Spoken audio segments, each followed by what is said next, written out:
నమస్కారం. ఈరోజు మన విశ్లేషణను ప్రారంభిద్దాం. అసలు మనమిప్పుడు ఒక చాలా ఇంట్రెస్టింగ్, అలాగే కొంచెం టెన్షన్ పెట్టే టాపిక్ గురించి మాట్లాడుకోబోతున్నాం.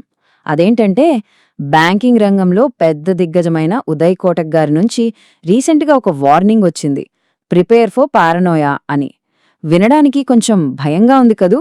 ఇది మామూలు వార్త కాదండి, ఒక పెద్ద ఐస్బర్గ్ లాంటిది. పైకంతా చాలా ప్రశాంతంగా కనిపిస్తుంది, కానీ నీళ్ల లోపల ఎంత పెద్ద ముప్పుందో ఎవరికి తెలుసు? ఆ లోపలున్న ముప్పు ఏంటో ఇప్పుడు మనం డీకోడ్ చేద్దాం. పారనోయాకు అంటే ఎప్పుడేం జరుగుతుందో అనే తీవ్రమైన భయానికి, ఆందోళనకి సిద్ధంగా ఉండండి. ఒక సాధారణ వ్యక్తి ఈ మాట అంటే మనం పెద్దగా పట్టించుకోకపోవచ్చు. కానీ ఎన్నో దశాబ్దాలుగా మన ఆర్థిక వ్యవస్థను, బ్యాంకులను, ప్రపంచవ్యాప్తంగా డబ్బు ఎలా తిరుగుతుందో అణువణువు తెలిసిన ఉదయ్ కోటక్ లాంటి ఒక మార్కెట్ వెటరన్ ఈ మాట అన్నారంటే ఆలోచించండి. ఆయన పబ్లిక్ ప్లాట్ఫామ్ మీద ఇలాంటి స్టేట్మెంట్ ఇవ్వడమనేది ఖచ్చితంగా మనం ఏ మాత్రం ఇగ్నోర్ చేయకూడని ఒక పెద్ద రెడ్ ఫ్లాగ్. ఇలాంటి మరిన్ని వీడియోస్ కోసం మా ఛానల్ని సబ్స్క్రైబ్ చేసి లైక్ చేయండి, షేర్ చేయండి. సరే, మరి టాపిక్లోకి వెళ్ళిపోదామా? ఈరోజు మనం ప్రధానంగా 5 విషయాలు కవర్ చేద్దాం. 1. ఉదయ్ కోటక్ గారి ఆ తీవ్రమైన హెచ్చరిక. 2. అంతా బాగుంది కదా అనిపిస్తున్న భ్రమ, అంటే డిలే ఎఫెక్ట్. 3.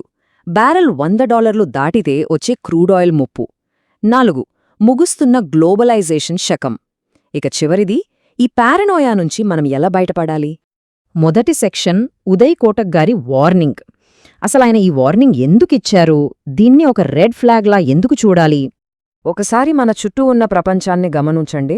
బయటకు చూస్తే ఉపరితలం చాలా ప్రశాంతంగా కనిపిస్తోంది కదా, అంతా నార్మల్గానే ఉన్నట్లు అనిపిస్తుంది. ఇరాన్, అలాగే మిడిలీస్ట్ దేశాల మధ్య గొడవలు మొదలై 2 నెలలు దాటుతున్నా మనకొచ్చిన నష్టమేముందులే అనిపిస్తుంది. మన రోజువారీ జీవితం మీద ఇంకా ఆ ఎఫెక్ట్ పడలేదు. కాని నిజం చెప్పాలంటే ఆ ప్రశాంతత కేవలం పైకి మాత్రమే. మన పాదాల కింద ఒక పెద్ద తుఫాను దాగింది. మనకి సేఫ్గా ఉన్నాం అనే ఫాల్స్ సెన్స్ ఆఫ్ సెక్యూరిటీ వచ్చేసింది అంతే. రెండవ సెక్షన్ డిలే ఎఫెక్ట్. మరి అంత సాధారణంగా ఎందుకనిపిస్తోంది? అసలీ భ్రమకి కారణమేంటి? ఇక్కడొక చాలా ఆసక్తికరమైన విషయముంది. గ్లోబల్ మార్కెట్లలో ఏదైనా పెద్ద షాక్ తగిలినప్పుడు అది రాత్రికి రాత్రే మనదాకా ఎందుకు రాదో ఈ 4 పాయింట్స్ వివరిస్తాయి. ఫస్ట్ ఏంటంటే, ఆయిల్ కాంట్రాక్ట్స్ ముందుగానే ఒక ఫిక్స్డ్ రేట్కి లాక్ అయిపోతాయి. ఇక రెండవది లాంగ్ షిప్పింగ్ సైకిల్స్, అంటే ముడుసరుకు సముద్రం మీదుగా మన దేశానికి చేరుకోవడానికి చాలా టైం పడుతుంది. మూడవది మన ప్రభుత్వం దగ్గర ముందుగానే నిల్వ ఉన్న బఫర్ స్టాక్స్. నాలుగవది పెద్ద పెద్ద కార్పొరేట్ కంపెనీలు తమ రిస్కును ముందుగానే హెడ్జ్ చేసుకోవడం. సింపుల్గా చెప్పాలంటే ఈ 4 ఒక తాత్కాలిక కవచంలా పనిచేసి ఆ షాక్ని మనదాకా రాకుండా ఆపుతున్నాయి. కానిక్కడ గుర్తుంచుకోవాల్సిన పాయింట్ ఏంటంటే, ఇవి ప్రమాదాన్ని ఆపలేవు, కేవలం డిలే చేస్తాయి అంతే. అయితే ఈ బఫర్జన్నీ అయిపోయాక పరిస్థితి ఏంటి?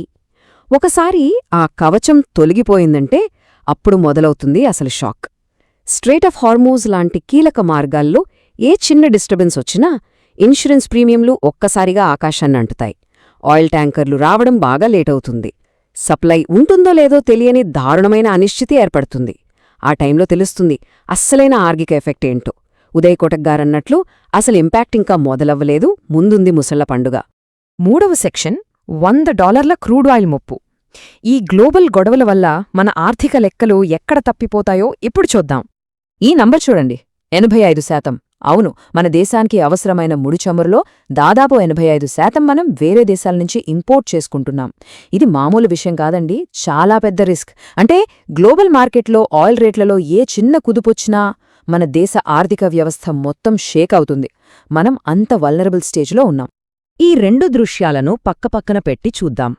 ఆయిల్ బ్యారెల్ ధర $60 దగ్గర ఉంటే అంత హ్యాపీ. మన దేశం యొక్క కరెంట్ అకౌంట్ డెఫిసిట్, అంటే మనకి వచ్చేదానికి మనం ఖర్చు పెట్టేదానికి ఉన్న వ్యత్యాసం పూర్తిగా కంట్రోల్లోనే ఉంటుంది. కానీ ఒక్కసారి ఆయిల్ ధర $100 మార్క్ దాటిందంటే సీన్ మొత్తం రివర్స్ అయిపోతుంది. కరెంట్ అకౌంట్ డెఫిసిట్ అమాంతం -2.5% పడిపోతుంది.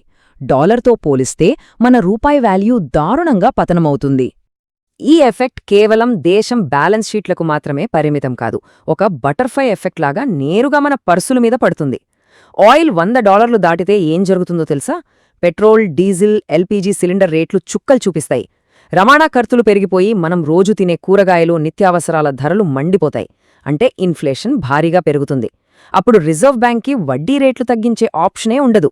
దాంతో మధ్యతరగతి వాళ్లు కట్టే ఇళ్ల లోన్లు, కార్ లోన్ల ఈఎంఐలు ఎక్కువ రేటుతో అలాగే భయపడుతూనే ఉంటాయి. 4వ సెక్షన్, ముగుస్తున్న గ్లోబలైజేషన్ శకం. ఇప్పట్నుంచి మనం కొంచెం జూమ్ అవుట్ చేసి అసలు ప్రపంచవ్యాప్తంగా ఏం మారుతోంది అనేది అర్థం చేసుకుందాం. గత 30 ఏళ్లుగా ప్రపంచమంతా ఒకే కుటుంబం అన్నట్టుగా దావోస్ మైండ్ సెట్తో నడిచింది. అంటే ఫ్రీ ట్రేడ్, ఎక్కడైనా అమ్ముకోవచ్చు, ఎక్కడ్నుంచైనా కొనుక్కోవచ్చు, చాలా తక్కువ ఖర్చుతో షిప్పింగ్ చేసుకోవచ్చు. కానీ ఇప్పుడు సీన్ మారిపోయింది. ఈ శకం ముగుస్తోంది. ఫ్రీ ట్రేడ్ పక్కకు వెళ్ళిపోయి ఏ దేశానికి ఆ దేశం తమ భద్రతకు, తమ సొంత సముద్ర మార్గాలకే ఎక్కువ ప్రయారిటీ ఇస్తున్నాయి. ఇక్కడ ఒక అద్భుతమైన పాయింట్ కనబడుతోంది చూడండి. కేవలం 20% ఆక్రమించే ఒక చిన్న సముద్ర మార్గం మీద ప్రపంచం ఎలా డిపెండ్ అయ్యుందో తెలుసా? ప్రపంచ ఆయిల్ సప్లైలో 5వ వంతు ఈ స్ట్రెయిట్ ఆఫ్ హార్ముజ్ గుండానే వెళ్ళాలి. మరి ముఖ్యంగా మన దేశానికొచ్చే గల్ఫ్ ఆయిల్, గ్యాస్ చాలా వరకు ఇక్కడ్నించే వస్తాయి. ఇంత చిన్న సన్నటి దారిమీద మనం ఇంత భారీగా ఆధారపడటం అంటే అక్షరాలా ఒక టైం బాంబ్ మీద కూర్చున్నట్టే.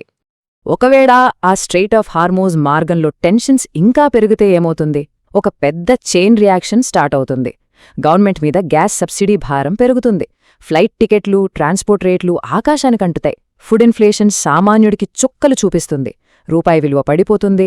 స్టాక్ మార్కెట్లో ఎప్పుడేం జరుగుతుందో తెలియని వాలటైలిటీ వస్తుంది. మన ఐటీ, మ్యానుఫ్యాక్చరింగ్ కంపెనీల లాభాలు కూడా అమాంతం దెబ్బతింటాయి. ఇది ఎవరూ తప్పించుకోలేని వాస్తవం. ఇక 5వ చివరి సెక్షన్, పారనోయాకు ఎలా సన్నద్ధం కావాలి. ఇవన్నీ వింటుంటే కాస్త కంగారు రావడం సహజం. మరి ఈ కనిపించని ప్రమాదాల నుంచి ఎలా బయటపడాలో ఇప్పుడు చూద్దాం.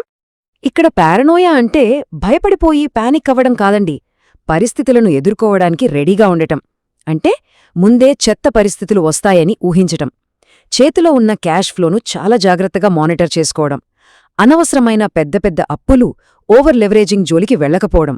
అలాగే సప్లై చైన్లో ఖచ్చితంగా బ్రేక్స్ వస్తాయని ముందే అనుకోవడం. అన్నిటికీ మించి ఇకపై గ్లోబల్ స్టెబిలిటీకి ఏ గ్యారంటీ లేదని ఒప్పుకోవడం. మీకు తెలుసా, ఇప్పటికే పెద్ద పెద్ద బ్యాంకులు, కార్పొరేట్ కంపెనీలు ఈ ప్లాన్స్ అన్నిటినీ సైలెంట్గా అమలు చేస్తున్నాయి. మనం ఖచ్చితంగా అర్థం చేసుకోవాల్సిన అస్సలు పాయింట్ ఇదే. మనం ఒక పెద్ద మార్పు మధ్యలో ఉన్నాం. గ్లోబల్ కోఆపరేషన్ ఎరా అంటే ప్రపంచ దేశాలన్నీ కలిసిమెలిసి వ్యాపారం చేసుకునే ఒక పాజిటివ్ ఫేజ్ నుంచి బయటకొచ్చేసి జియోపాలిటికల్ సర్వైవల్ ఎరా అంటే ఎవడి భద్రత వాడిదే అన్నట్లుగా అత్యంత అప్రమత్తంగా ఉండే కొత్త ప్రపంచంలోకి అడుగుపెడుతున్నాం. మనలాంటి ఇంపోర్ట్స్ మీద ఆధారపడే దేశాలు ఇక ఏమాత్రం అజాగ్రత్తగా, నిశ్చింతగా ఉండకూడదు. చివరిగా ఒక పెద్ద ప్రశ్న మిగిలిపోయింది. ఈ గ్లోబల్ కోఆపరేషన్ నుంచి జియోపాలిటికల్ సర్వైవల్ వైపు వెళ్తున్న ఈ కొత్త ఎరాకి మనం నిజంగానే సిద్ధంగా ఉన్నామా? భయపడాల్సిన పనిలేదు, కానీ కళ్ళు మూసుకుని కూర్చుంటే మాత్రం ఖచ్చితంగా ప్రమాదమే. రాబోయే ఆర్థిక పరిస్థితులను అర్థం చేసుకుంటూ సన్నద్ధంగా ఉండటమే ఈ కొత్త ఎరాలో మనకు శ్రీరామరక్ష. ఈ విశ్లేషణ మీకొక క్లారిటీ ఇచ్చిందని అనుకుంటున్నాను. మళ్ళీ మరో ఆసక్తికరమైన అంశంతో కలుద్దాం. ఇలాంటి మరిన్ని వీడియోస్ కోసం మా ఛానల్ని సబ్స్క్రైబ్ చేసి లైక్ చేయండి, షేర్ చేయండి.